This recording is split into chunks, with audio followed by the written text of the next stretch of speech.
you doing? Great.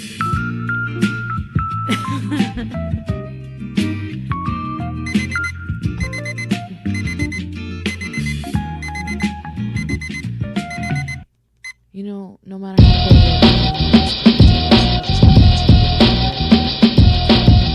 it's not. It's fine. Live your life. Welcome to another episode of Seal in Rome. This is Seal. And this is Rome, and this is episode number 94. That it is, my friend. Seal, how are you doing? Fabulous. Kind of, sort of. Very glad to hear that, I think. How are you doing? Doing great. Best podcast of 2019. Undisputed. If you want to dispute it, shoot us an email at zioandrome@gmail.com. Also, you guys, if you don't already, go ahead and follow us. We are available on all social media platforms. That is Twitter, Instagram, and Facebook. And you can follow us at Zio and Rome or at Zio and Rome Podcast. Yeah, shoot us a DM, connect with us, let us connect with you and all that. Holla at us, niggas! All right, before we jump into some topics, last week we fucked up. We forgot to talk about girls' night with our girls. And our girls were salty. Okay, we went to Olive Garden with our girls. We finished the night off at the Cribbo.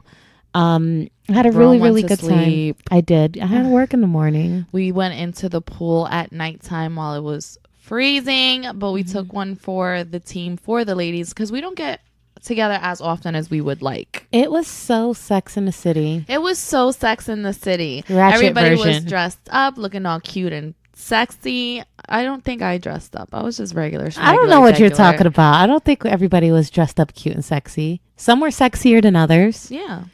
Some of us was just chilling, you know? Anyways, it was a great time. And just like every other girls event that we get together, some funny shit goes down.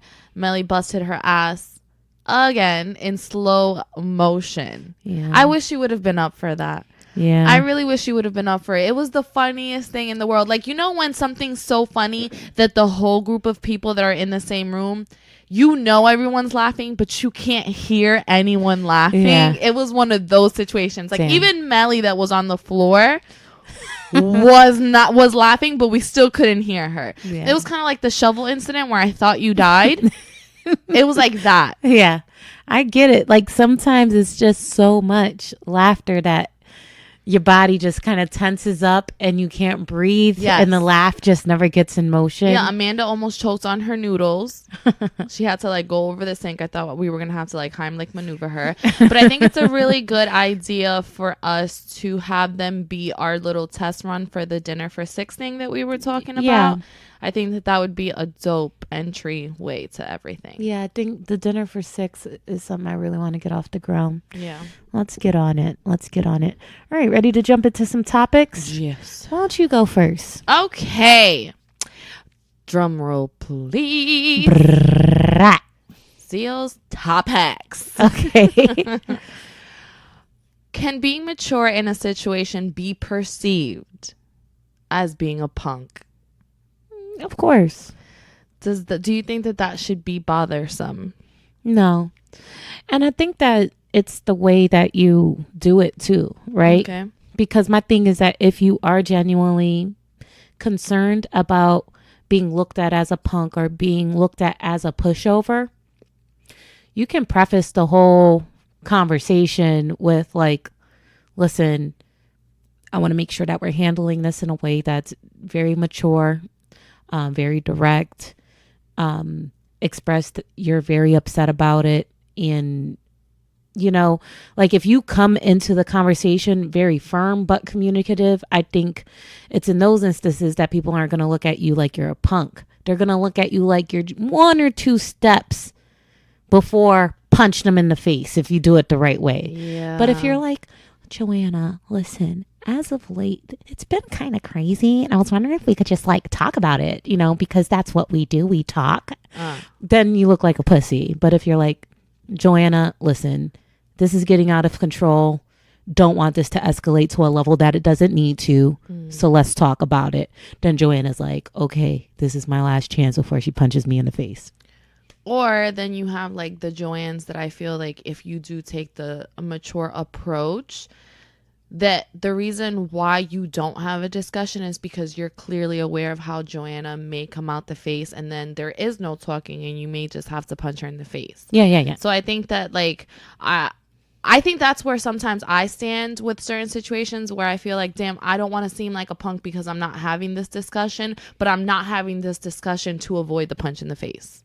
I feel like I'm a 33-year-old woman. I should never find myself in a situation where I want to punch people in the face. I'm putting the paws on someone. Right. So I feel like in a dynamic where I feel like I am going to do it, or I'm really, really close, I want to be able to look back on the situation and say, I tried talking to her. That didn't work. So you're saying that there should still be an approach of a conversation. At least so that when you're talking to the cops or you're talking to the other parties that are involved in the drama. This bitch said when you're talking to the cops. Yeah, because Joanne's usually sound like cop callers. I'm just saying, so whenever you're talking to whoever you got to explain yourself to, you can be like, I did try talking to her. She was very aware of what level I was on. She proceeded to do everything that I told her that she should be mindful of or she shouldn't do. She decided to continue on, and you know, it got the best of me and the pause came to the face, and that was it. I want to be able to just look back and say, I tried everything. Yeah. And if you don't hear me, you gonna feel me is what I'm saying. Yeah. No, I get it. No, yeah. I just have a problem with ever thinking that like I'm punking myself out of a situation, but it's really not me punking myself. It's me being completely aware of like who I was at one point in my life, and not wanting to be there. And then I get upset when I feel that someone is very close to pushing me back into a space that I tried so hard to get out of. I feel like if you can figure out how to get someone to feel you without actually putting your hands on them, that's the real boss bitch shit right there. Oh, yeah. For example, I had a little incident, you know what I'm saying, with someone in which I did want to put the paws on them. But once I calmed down, I walked away and removed myself from the situation, had some time to think about it, and I used the tools and resources available to me to handle said issues. And while it took a really, really long time to get the situation and the individual addressed, the justice system did not fail me. And I looked at myself in the mirror and said, Rome, I'm proud of you. I am proud of you. Because if I would have done what my heart said to do, my heart said, punch this bitch in the face. My gut said, punch this bitch in the face. My brain said, hey, we need to cut ourselves in half because one side says punch that bitch in the face and the other says, you don't really want to walk out of this fucked up in the game while this bitch is out here still winning because, you know. Like, I completely understand what you're saying because, like, even just thinking about, like, how you may have felt with whatever situation you're speaking of and then me thinking of ever feeling that way in any specific situation, like, I kid you not, like, feel my palms. They're so sweaty right now. And hot, nasty. They're so sweaty. I don't like that. Don't do that to me again, please. So, because I'm literally like, oh my God, like I can only imagine, like my heart starts racing. And like, you know how you said your heart, your stomach, your mind is split in two? Like, I don't work that way. Like my mind, my heart, and my stomach all tell me that I should just punch somebody in the face. Like there's no convincing me otherwise. So while I'm clear-minded, I'm like, don't even have the conversation. Don't even, like, just leave it alone. You know what? I think that having the conversation could be therapeutic no matter how intense it gets, because for me, even if I have to raise my voice and do the 2-finger point at someone, that didn't involve me punching them, but I'd be like, okay, you do the hand clap, like where your hands rounded a little bit, like, yo, what you not gonna do? Yeah, and you step to them with every syllable. With the energy. You give them that energy. Yeah. It didn't get to fight level, but that could be all you need for you to feel like she got the message, and now that I got that energy off, now I can take some other steps, you know, to address the person accordingly, to make them face some consequences for their actions. You can then handle them smartly, but I feel like you can still give them that fight energy without actually fighting, and that, I feel like spiritually that does something for you. Yeah, but there's no smartly, like you say, when I'm addressing someone and I get out of, like, I'm upset. Like I think that I'm so, You see, like when I address someone because I feel like, okay, there's a disagreement there, like literally, I try my best to see both sides. When I'm truly, truly upset about something, I'm probably one of the meanest people that you can ever come across. Like everything I'm saying is to make you fucking cry. And that's why we're having this conversation. Yeah, that's why I'm saying I'm I don't presenting an alternative solution to have the conversation. No, give them the energy, even if you don't care how they're going to respond. Be like, listen, here's what I see is going on. Here's what I don't like about it. If it continues, it's going to be a problem, and I'm going to have to explore some measures that I really don't want to. I'm going to have to explore some avenues that I don't want to go down. Yeah. And you don't want me to go down those avenues either. So how about this? As of effective today, effective immediately, this is what we not going to do. Okay? And if we is going to do this, then just you know have and to understand that everything that I will do moving forward is on you, my nigga. Yeah. Reference back to this conversation. I just don't want to take certain steps and you wondering why the fuck it got to the level it got to. I'm kindly and firmly asking you to just chill the fuck out. Yeah. You know what I mean? Yeah. And then just walk away like the boss bitch that you are, and make sure a bitch knows that you watching her or him or whomever. Mm-hmm. And, make sure they feel that energy. And then if they don't stop, just make sure you already are 3 steps ahead of the game with, this is what I'm going to do. This is what I'm going to do. This is what I'm going to do. Yeah. And sometimes what you do when you really want to man, I'm so manipulative. I got to stop. I've changed so much, bro. Sometimes when you can't think of like really hitting someone where it hurts, you fuck with the people around them. Wow. That's some mob boss type shit. Yo. And then it caves in on them, because then the people around them, you let them know like the reason why I'm doing this is because so and so won't stop. So if you want me to stop doing this, then I'm sending a kite through you to them that they need to stop. Wow, you sending kites and and going to family members because you putting other people to work for you. Excuse me, but first of all, that's scary. Remind me never to cross you. Hey. Okay. Second of all, that's really good information. Yeah, that's what you do. The reason why I'm being difficult is because my life's difficult right now. So if life's going to be difficult for me, life's going to be difficult for everybody until I have peace. Because I like peace. Do you like peace? Right. We can all be very peaceful if so-and-so leaves me the fuck alone. Right. So in the name of peace, tell them to leave me the fuck alone. Or they going to get this peace. None of us are going to sleep peacefully until I sleep peacefully. Yeah, no, I feel you. I just sometimes think like, damn, I hope I haven't become a punk. I really do think that it's just growth and maturity as far as like reaching a new level of who I want to be. Right. But don't get it twisted. But stepping out of my mob boss shoes for a moment, I think that by hoarding a lot of that energy and not addressing it, like it doesn't have to be 0 to 100, nothing or fighting. I feel like there has to be an in between, and I feel that expression is going to kind of help you, because it's like, or the individual that's going through the issue, you know what I mean? I just think that hoarding a lot of those emotions inside does way more harm than good. And then it's like that saying, like being angry with someone is like drinking poison and expecting another person to die. Like you don't need that pressure. Yeah. And I think that people are under the impression for the most part that just because you don't see them, that you don't see them. I'll make sure they know you see them. I see you. Yeah, we see you. Yeah, we do. Both of us. You understand what I'm saying? And we both have on glasses, so technically we got 8 eyes on you right now. Anyway, man, having my podcast is fun. Yeah, it is. Go ahead. I hope you see that kite. All right, next topic. This one is submitted by an anonymous person who I don't think has ever listened to our podcast. Okay. And we'll call this person K. K. We know a few different Ks. K. So, all right. So this person has a 2-part question.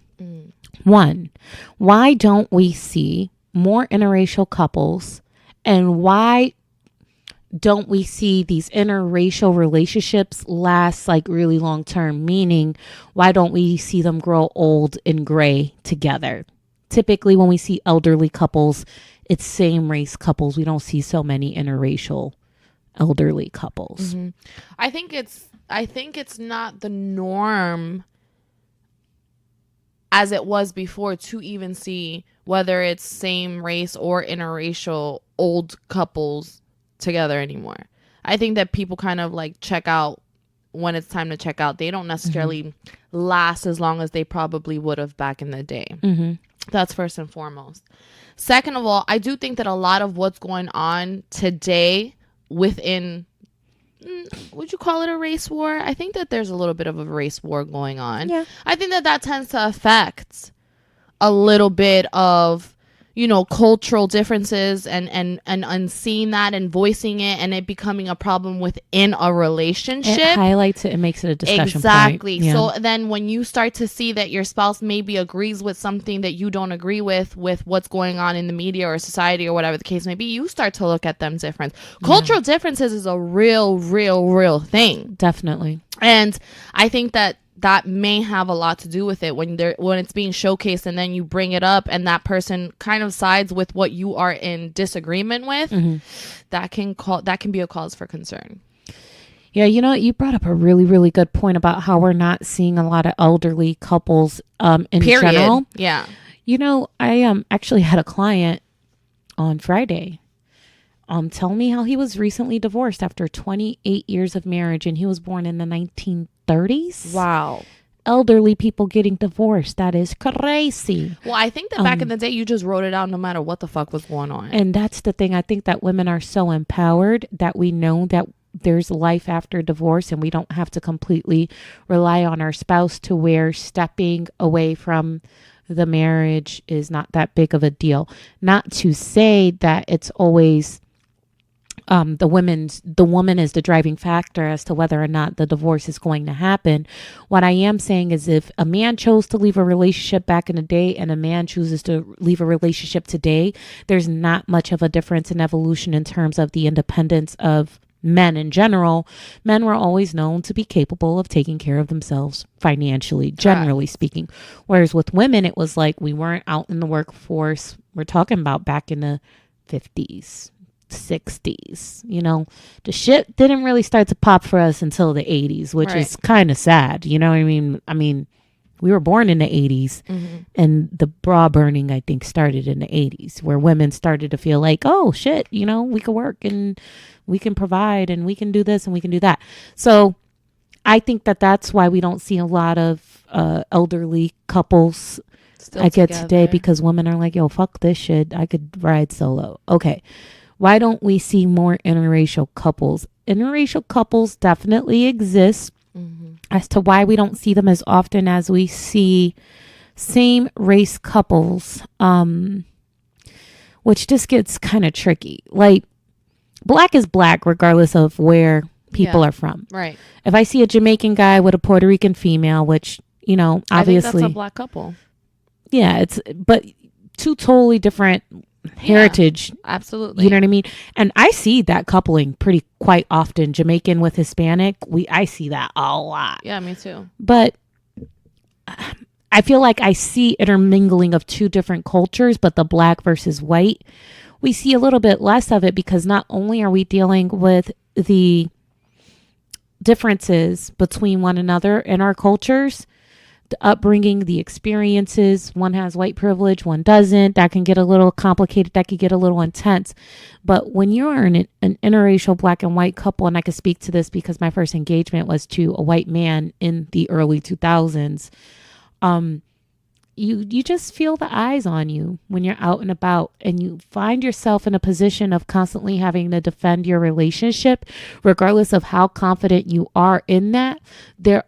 You can't go out and enjoy a meal without feeling the eyes on you sometimes. So do you feel like there's more pressure from the outside in a white and black relationship in comparison to any other type of relationship? Yes, if you allow it to get into it. I feel that you can both be like, yo, regardless of what people think. We love each other. Love is love and bop, bop, bop, bop, bop.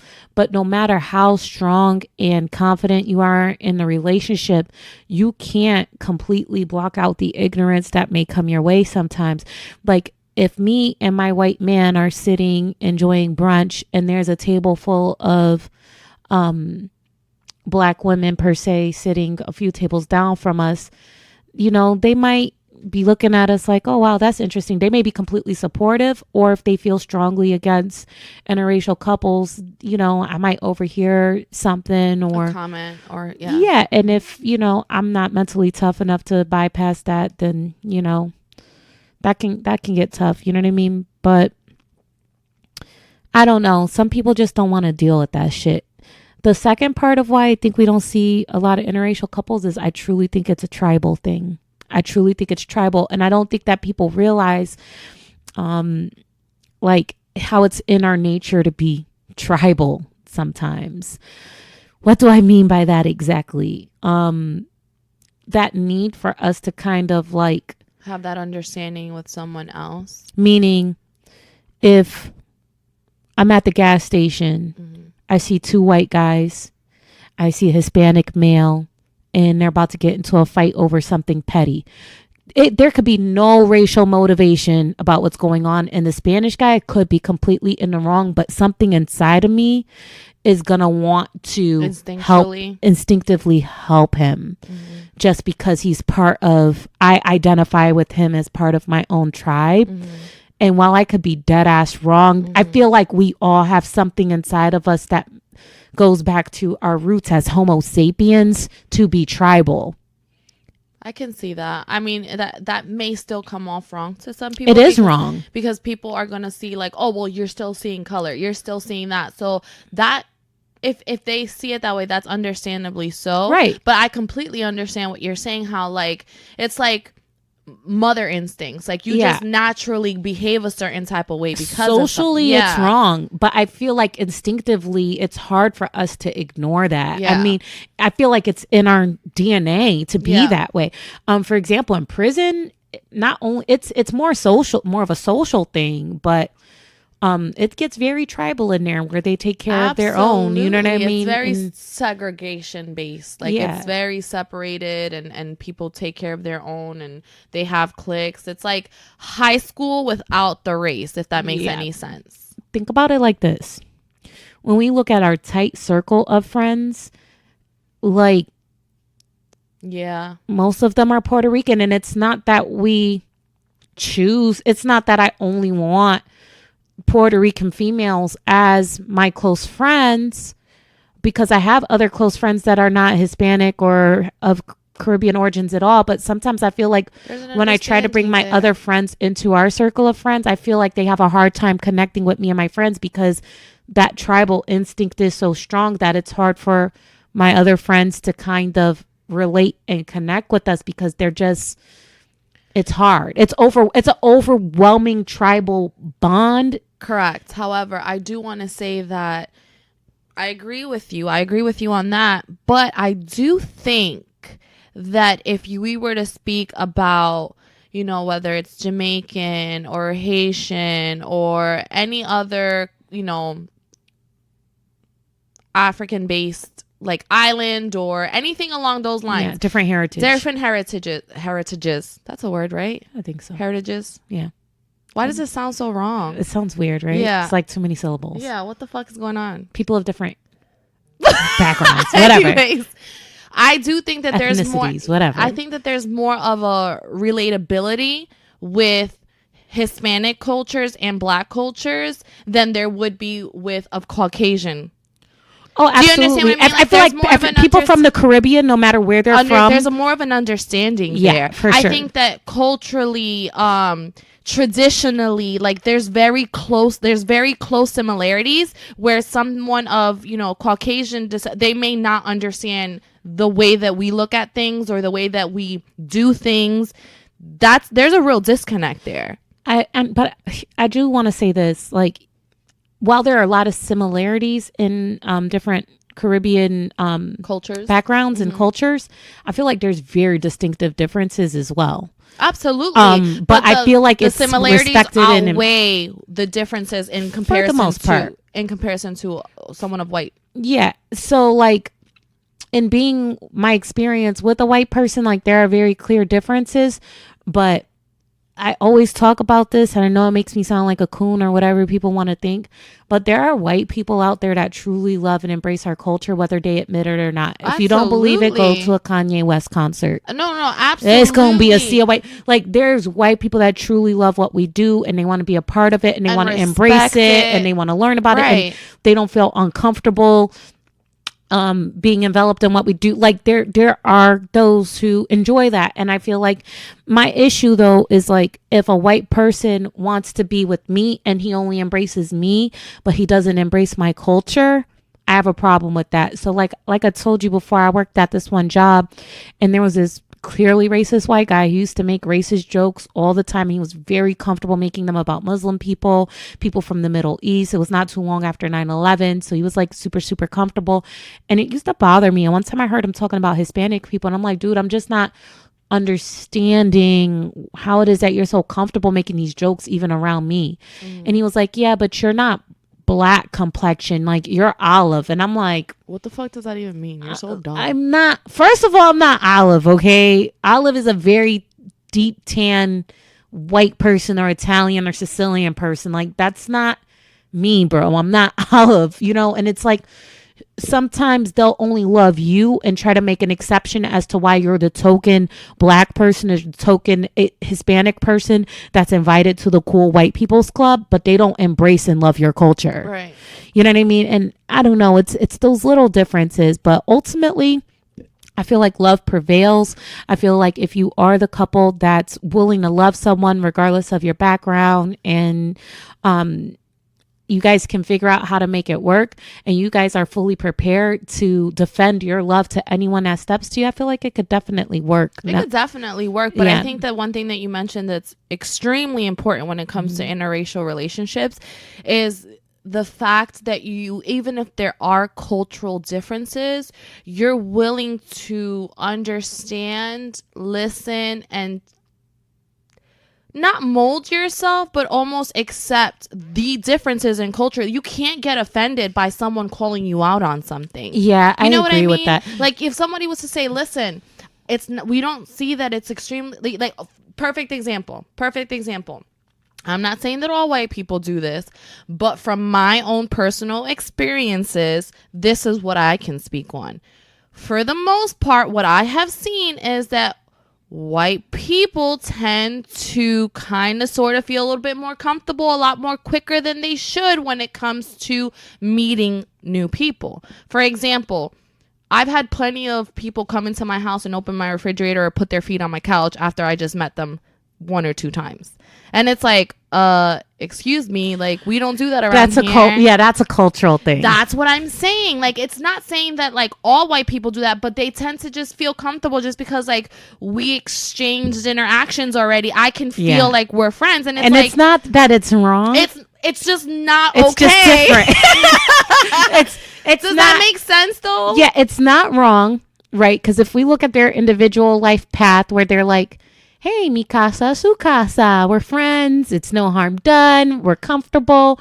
Ba. But can you tell me that someone of color has ever come into your house and do something like that? But as black people, as Hispanic people, we are raised that the most harmless things are dead ass wrong.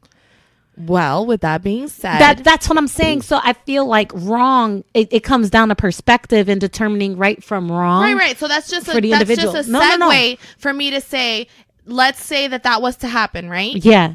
You're white and I'm Hispanic, right? Whoa. And we're in a relationship. Okay. Right? And I say to you, because I seen you go into my cousin who I just introduced you with to refrigerator. Yeah. and then you grab a drink from the refrigerator, walk to the couch, and Indian style cross your legs on top of the couch. Okay, that's I'm just gonna call poor you home out. training. I'm gonna call you out, and I don't hope that you take offense to it. But I'm like, listen, baby, let me tell you something. Like, that's not cool. Like, we don't do stuff like that. Yeah. You have to be able to come to her and be like, yo, is it okay if I have something to drink? Or like, there's just, you can't be like, oh, well, what's the problem? Yo, I got friends that I've known for years that will still ask before I go in the fridge. But that's what I'm saying. So like sometimes you have to be willing to hear the other person out without getting offended. Yeah, I feel like part of it is cultural. I feel part of it is home training and manners. It all really depends. Yo, this is a really good topic because I just thought of something else. So I feel like interracial couples, right? I feel like you have to go through an assessment and make sure that both you and your partner see eye to eye in terms of like, okay, are you just down for me or are you down to embrace all of me culturally, da. If it looks like your white man is only like, oh, I fucks with you, but because you different and then fuck all those other guala gualas, then I'm going to be like, yo, we can't do this. I'm just saying there's people like that. So we can't do this, right? Now, if he's like, yo, I love you, love all you culturally, I'm open to learning new things, blah, blah, blah, blah, you know, and it's love back and forth. What I feel is really, really important is that your partner doesn't have self-hate issues towards their own kind. Yeah. Because while he may love you and embrace your culture, I feel like if he hates his own kind, or if I feel like as a woman, if she hates her own kind, I feel that that is not a good person to be with as a partner.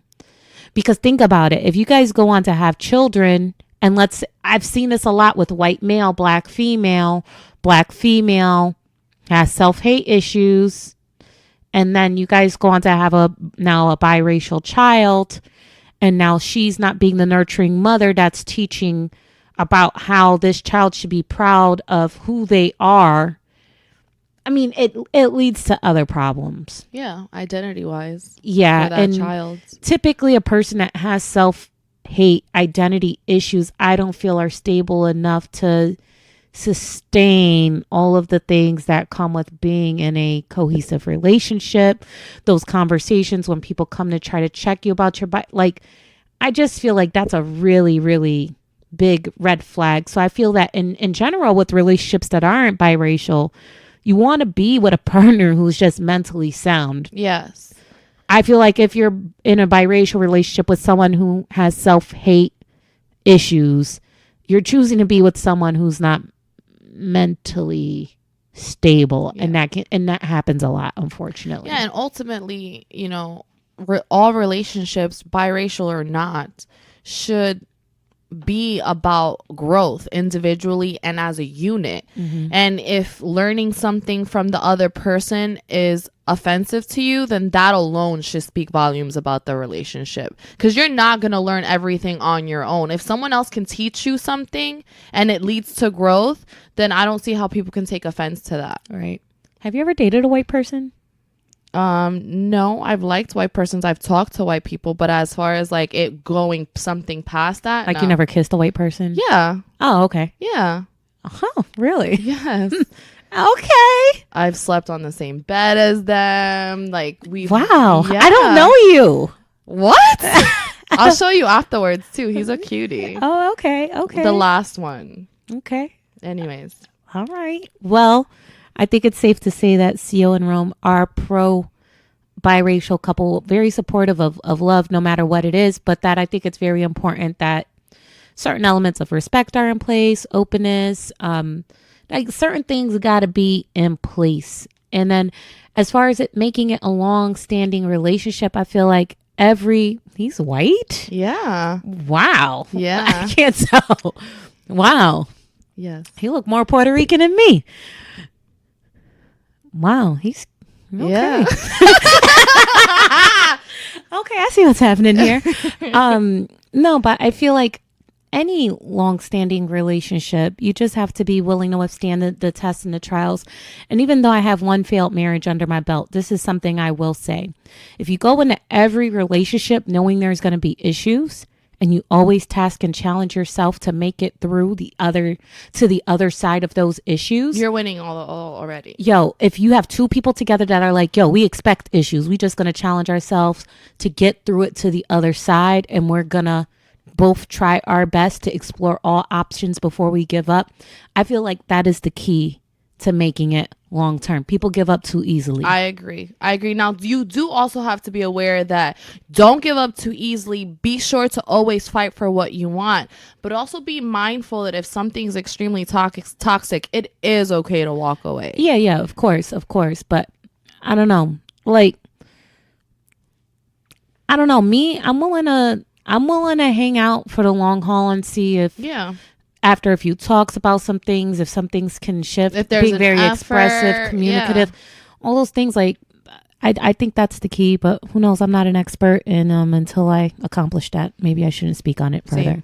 Same. Great topic, Kay. Thank you for submitting that to us. Thanks, Kay. Thank you for helping us. All right. So, Rome, I have a question for you that is followed by a story as to why I'm asking this question. Okay. How far would you go to save a life? Ooh, it depends on whose life it is. Okay. Man, I don't want to get emotional. Oh, Lord, here we go. Here we go. There are some situations and certain people in my life that I know I would put my life on the line for them. Okay.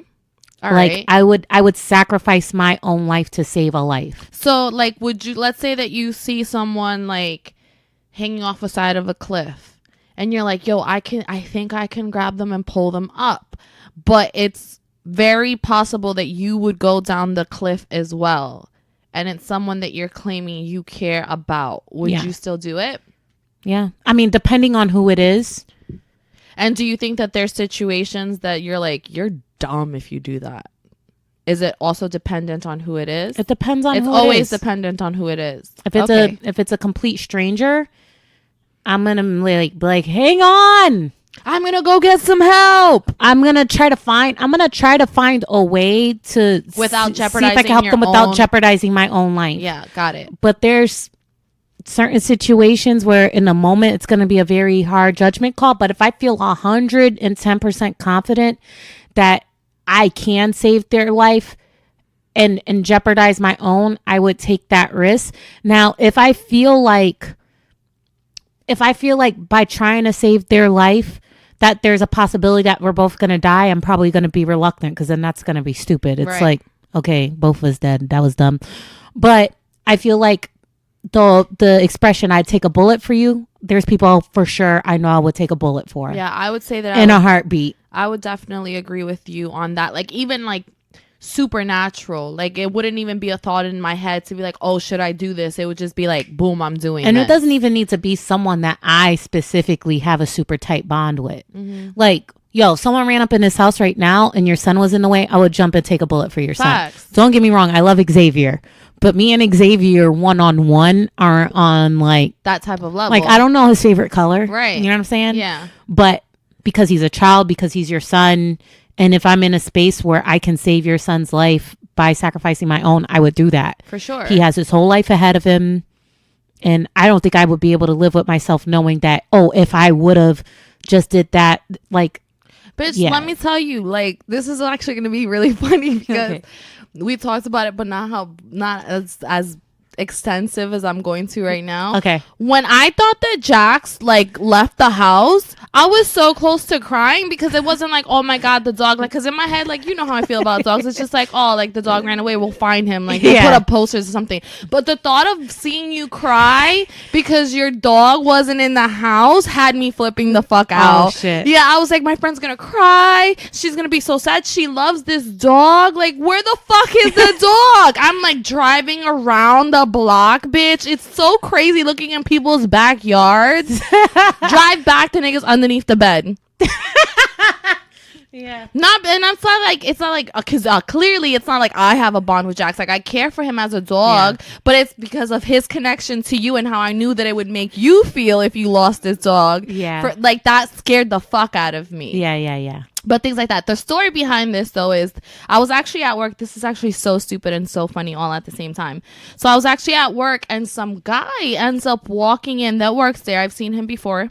Mud all the way up to his knees of his jeans, scratches on the side of his face, like torn up shirt. And I'm like, I know this nigga didn't just show up to work like this. I'm like, yo, you good? This nigga decides to say, a fire truck just drove by and then I heard some crying in this little ditch behind the plaza where we work at. And I see this little movement and I see that it's like puppies. And I'm like, oh my God, I gotta save the puppies. They're gonna be stuck in this ditch. I gotta get someone to help them. Nigga jumps down into the ditch, starts running to past these little high grass bush shits, walks over to where the puppies are. Coyote mom walks out. Hold on. I wasn't ready. Wait, this is firsthand. Yes. Okay, hold on. Because I was on Snapchat today. What? Listen. I was on Snapchat today. Okay. And there was one of those advertisements after you watch someone's story. Yes. And there was a box, and it was like a man finds a box of what he thought was puppies. And it was actually coyotes. And it says, stay tuned for this story to see what they actually were. And I hate Snapchat advertisement makes you want to go to next page. I was like, fuck this story. But I was like, maybe it was like little baby wolves or baby coyotes or whatever. I'm like, I just saw that today, so I'm like wondering if this is your coworker. I'm hoping not, because I don't think so. Well, anyway, so he ends up like going back there, whatever. As he's approaching, Coyote Mom comes out. Oh my God! Right, like guarding these puppies. So the nigga backs up, right? And when he backs up that the fire truck is passing back this way, he hears them howling. So it's really them howling because of the sirens that were actually going on to begin with. Aww. So this nigga sees Coyote Mom and all of a sudden books it. Tries to jump back up the ditch. At this point, he doesn't have the same momentum that he's going down. You know this is hilarious! He doesn't have the same momentum that he did while he was going out. Plus, he's scared trying to look back to see if, Coyote Moms is after him. Yo, this is crazy. Runs back into the fucking work. It was like a scary movie, because as he's running back into the work, it starts raining. Oh my God. Right? So he's like, I gotta change. Ironically, though, he had a change of clothes in his, just in case he ever has to save puppies out of ditch. Yeah. Okay. But then he's like, it's raining. I'm like, yo, you almost got ate. He's telling me the story, so I'm like, yo, you almost got ate by some coyotes. She was gonna feed you to her kids. Like, you can't be doing shit like that. He's like, yeah, but what I'm really concerned about is that now it's raining and I should have really saved them. Bruh, like coyotes don't get rained on. I'm like, in the history of coyote, I've never heard of a coyote drown from fucking rainwater. Bruh, this is seriously. And like, so then I looked at him and I'm like, wow, this is crazy. And as he's walking away, I'm still thinking about this story, right? And how he looked as he's coming in, and I'm thinking, who hired you? He's got a good heart. No. How far do you really have to go to save a life? He's got a big heart. Yo, you should marry him. Nah, nigga, I'm good. You should marry him. He's got a big heart. Yo, that's the kind of nigga you want. He also has a bumper sticker on the back of his car that says, I eat ass. Even more reason. That's a nigga you want on your team for zombie apocalypse. Someone who is willing to jump in ditches to save lives, who eats the booty hole like groceries. Can I meet him? Absolutely. Have I met him? No. I must meet this hero. All right. Wow. We can do that. Wow. Crazy, right? I was like, this just made my day. Like, I no longer need to hear anybody else's stories that's supposed to like make me feel like the day's gonna pass by quicker. This has been enough. Yeah. Coyote saving. Holy smokes. Yeah, it was crazy. It was crazy. Wow, this topic definitely took a turn that I didn't expect. How the fuck do I top that? All right, so Ro sent me a question that he saw while on Facebook. So I'm going to read the question as is, but man, it's going to go in a few different directions. I already see it. For those of you guys who don't know Ro, we've had him. Kind of famous podcast. Yeah, kind of famous podcast. Ro knows. That's what he is on. I love him. I love him too. Ladies, have y'all ever dated a man who made you question his sexuality? If so, what was the outcome? Let me think. Let me think.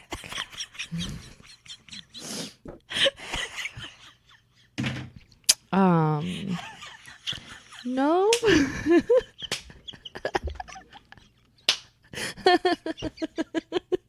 What's so funny?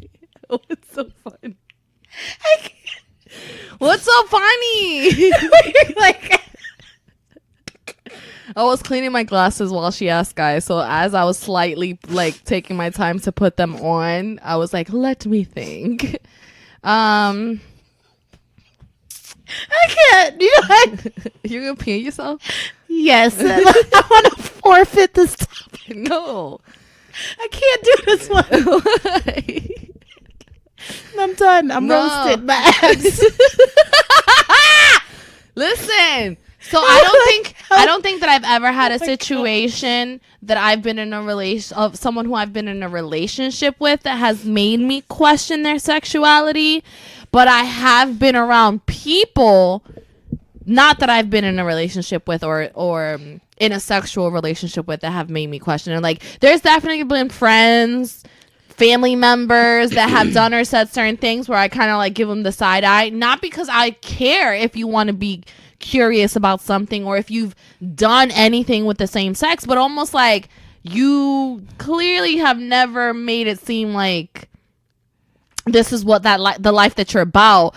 But like that little statement or that little action right there has me questioning a few things. Yeah. But then there are also some guys that I believe are so comfortable and secure in their own sexuality that they don't care to joke around and don't necessarily see that there's anything wrong. Not that they are a part of that life, but they're just like, I don't give a fuck. I can joke like this if I want. And it's never like they've crossed that line. Yeah. They're just so secure about who they are. So it can be a very thin line. Yeah. I have been in a relationship with someone that certain behaviors did make me kind of question their sexuality.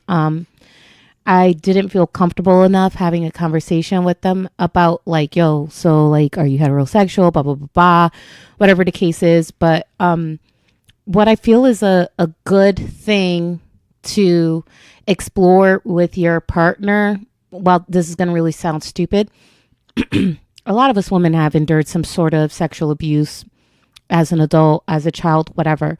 And I feel that if you've been with your partner a while, try to unpack that a little bit and see if your man has ever, even though he may be a heterosexual male, that doesn't mean that he's never had a male on male sexual experience. And I think that as women, we sometimes automatically assume that means that they're either bi or gay or something. Or we assume that our men have never been through some sort of sexual abuse because they never bring it up or they never talk about it. So far from the truth. And I feel that we should feel comfortable at some point asking about that, because I feel that of the men that I know that have been sexually assaulted or sexually abused about another male, it has maybe caused a man to question his own sexuality, maybe experiment with his sexuality a little bit more, or sometimes has it reveals itself in his like mannerisms or things like that. So while he may choose to be a heterosexual male,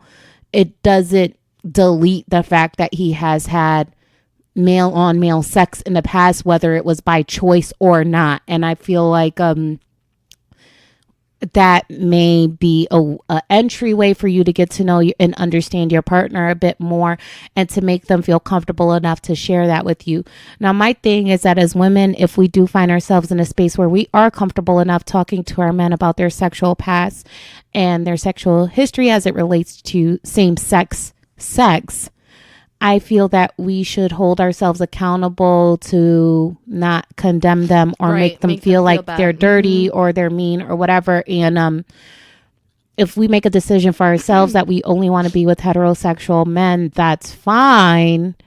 But I feel that it's important that we don't make any man that's anything other than heterosexual feel like he's doing something wrong, because when a woman is bisexual or gay or whatever the case is, it's celebrated typically.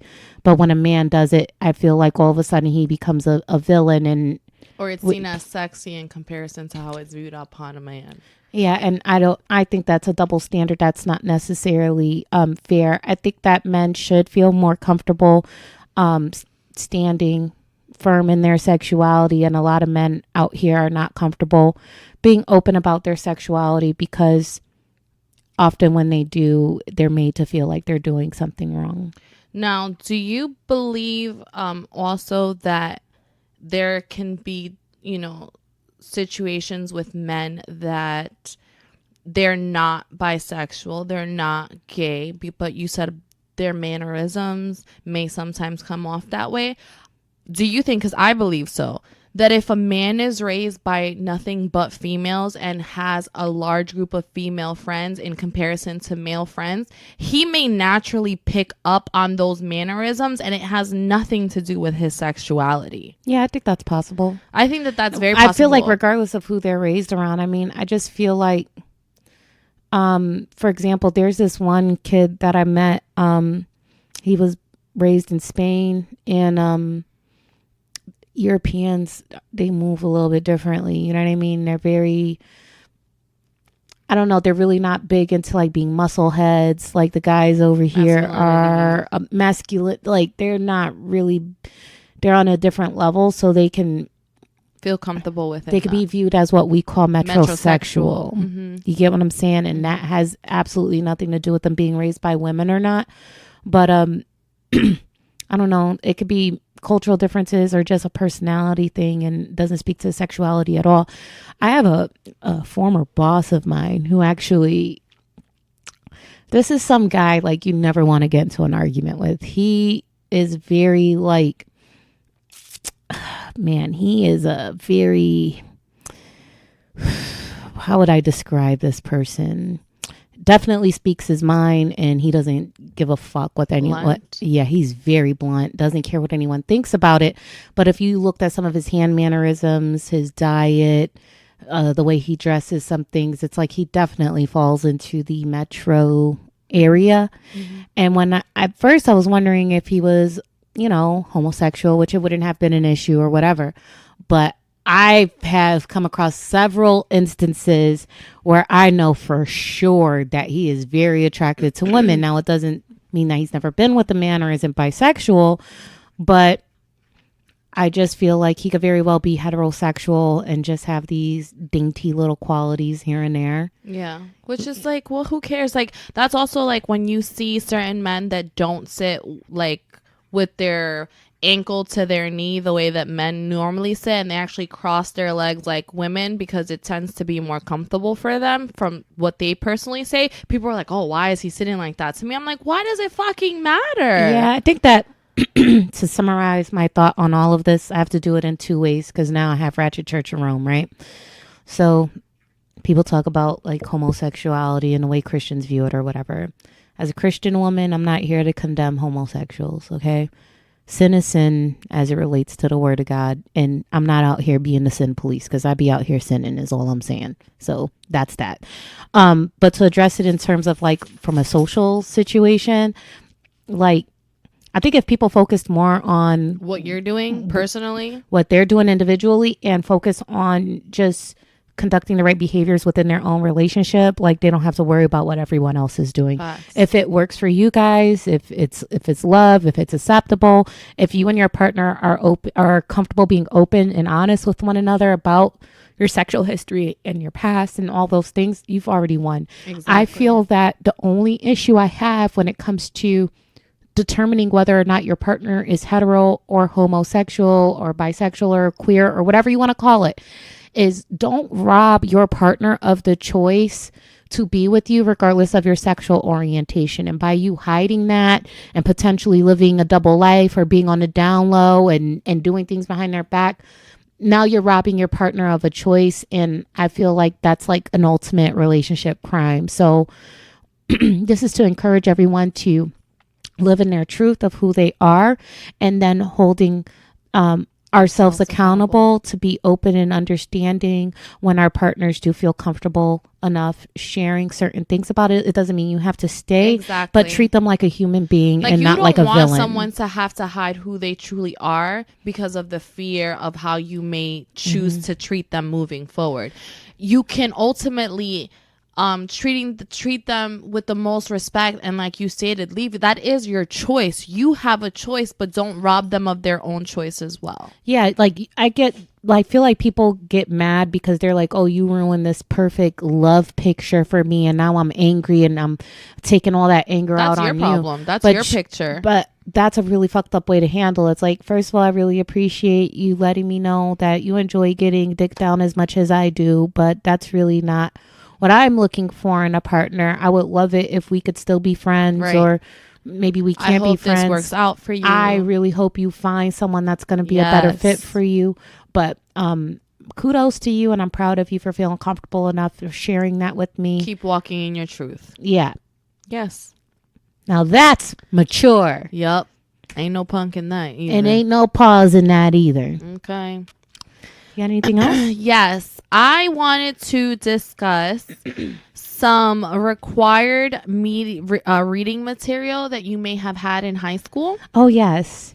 Okay. I know that we mentioned some that you said you didn't have to read. So I kind of want to name a few that I know for a fact were some required reading for me. And then I have a little sidebar off of one of those required readings. Othello. Didn't read that. Wait. Really? I don't think so. Oh, wow. Othello, I hated those classes. I feel like Othello was like the ultimate, like, hoes gonna be hoes. Like, if I had to say something as far as what Othello taught us, was that hoes gonna be hoes. Okay, give me the actual synopsis so I could try to see if I read this. If I'm not mistaken, because it's been a really long time. It's like where the girl was in love with one king. I think he might have been a king. And then his brother, who is Othello, was also in love with Shorty. Okay. And she was kind of like hopping from dick to dick. This is my interpretation of it. Okay, I'm enjoying this. Okay, go ahead.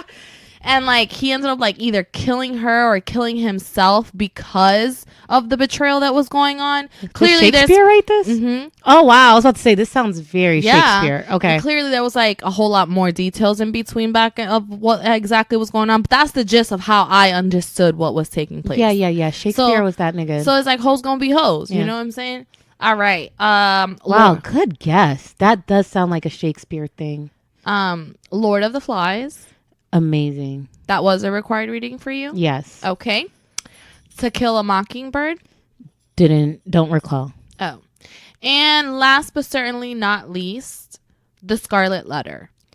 Don't know. The only required reading that I recall reading was Lord of the Flies, and that's because I enjoyed it so much. Yeah. So those were required readings for me. The Scarlet Letter pretty much was a fucked up situation to me when I was reading it, because even though I was super young and this terminology didn't exist, now that I think about it, Scarlet Letter was like the original slut shaming. Tell us a little more about what the book was about and where the slut shaming came in. So the Scarlet Letter was about a female who had a relationship with a married man. Oh. Okay. So she was a side chick. She was a mistress. Okay. She was a side chick.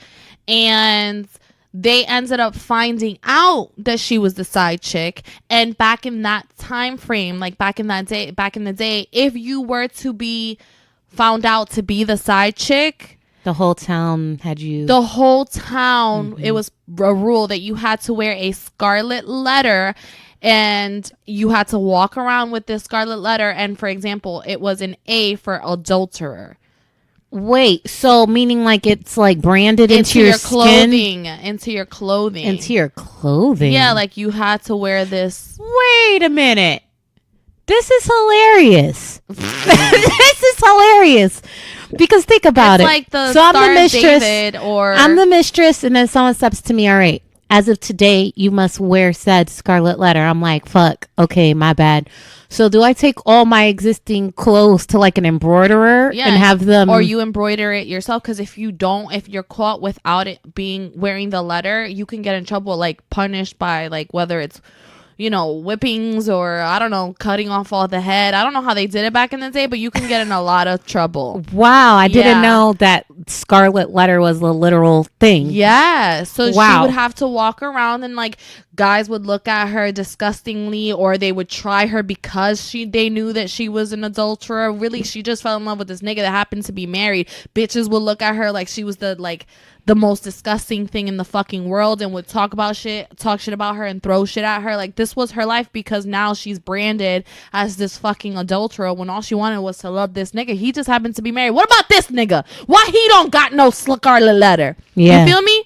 Slut shaming at its finest. Yeah. All I wanted to do was get some dick. Why did he leave his wife?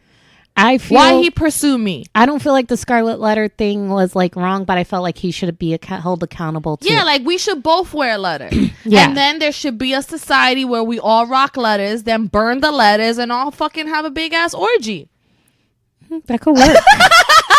But if the scarlet letterers fuck with each other, then they have the same type of moral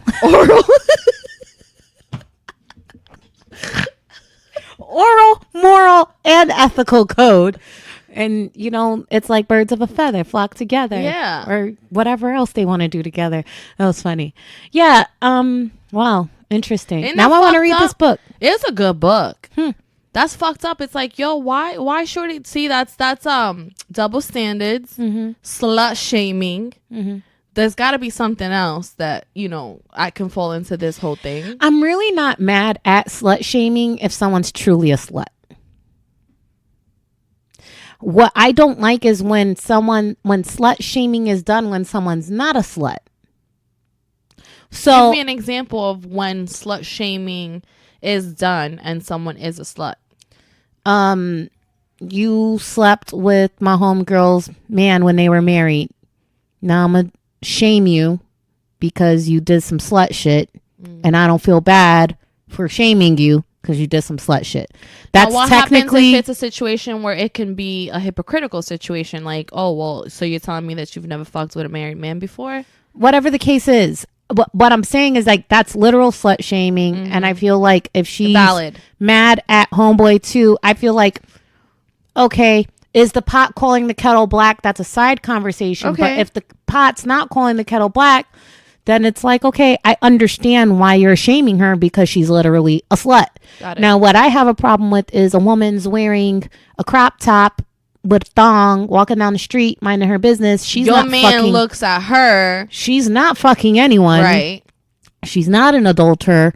And now you're slut shaming her because she looks a certain way when she didn't do anything. That's what I have a problem with. So do you feel that in Scarlet Letter, with what I'm giving you as a description of what took place, that shorty should have worn the Scarlet Letter? If she knew that he was married, yes. If she didn't know, I could see how back then, whether you knew or not, once you were outed, they would make you rock the letter. And I don't think that's fair. Now, here's another form of slut shaming that I don't like. When a woman is provocative and promiscuous, and then she's slut shamed because she has multiple sex partners. I feel like if she's not out here ruining lives, meaning, well, you know, you can ruin a life on accident, you know what I'm saying? But if she's not out here being the mistress, being the side chick, being like that, but she's just like living her best life and sleeping with whoever she wants to without hurting anyone, then let her do what she wants to do. It's her life. Yeah, don't insert yourself in that. I do believe that I agree. Like, listen, if that's what she chose to do when she was in the know, and back then that's how you treated adulterers by branding them with a scarlet letter, listen, fine, if that's the way that you guys worked. But I do feel that then the man should have had a scarlet letter as well. Yeah. I feel like she should not have been the only one to rock the scarlet letter. Yeah, we both. I definitely agree. We both did something here. Yeah. Interesting. You know, we were kind of discussing this before, and I think it's very interesting looking back at some of the required reading, and I now question whether or not some of this stuff was age appropriate. Oh yeah, for sure. Like, I think like hoes gonna be hoes, slut shaming, To Kill a Mockingbird was some crazy shit. Lord, like, bro, like, now that I think about it, I was preteen. Because as a parent, like, what if I don't want these concepts introduced to my child yet, and if once they are introduced, I'd rather. But hindsight, that's probably why a lot of this required reading was taken out, because we don't hear about, you know, kids now really reading about this type of stuff or these same books. But also too, I think that it's kind of like it goes to show how we were a lot more aware of things going on around us in comparison to kids nowadays, because we were subjected to real life shit like this in comparison to where maybe they may be a little bit more sheltered and not in the know.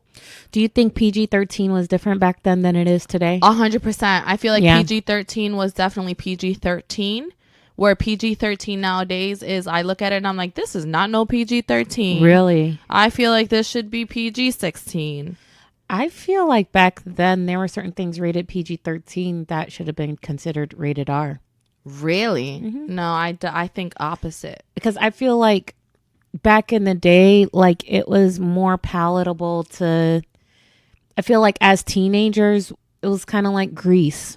Kids walking around smoking cigarettes looking like they're 40. Like, that's how being a teenager was like pre-adult.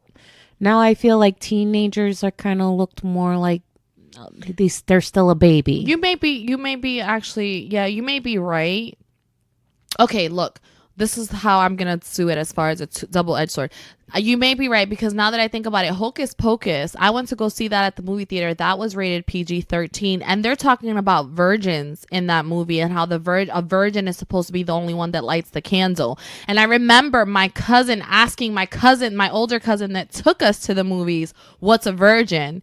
And like, my cousin was like, that's a conversation you need to have with your mother. So it's like, I can see how PG-13...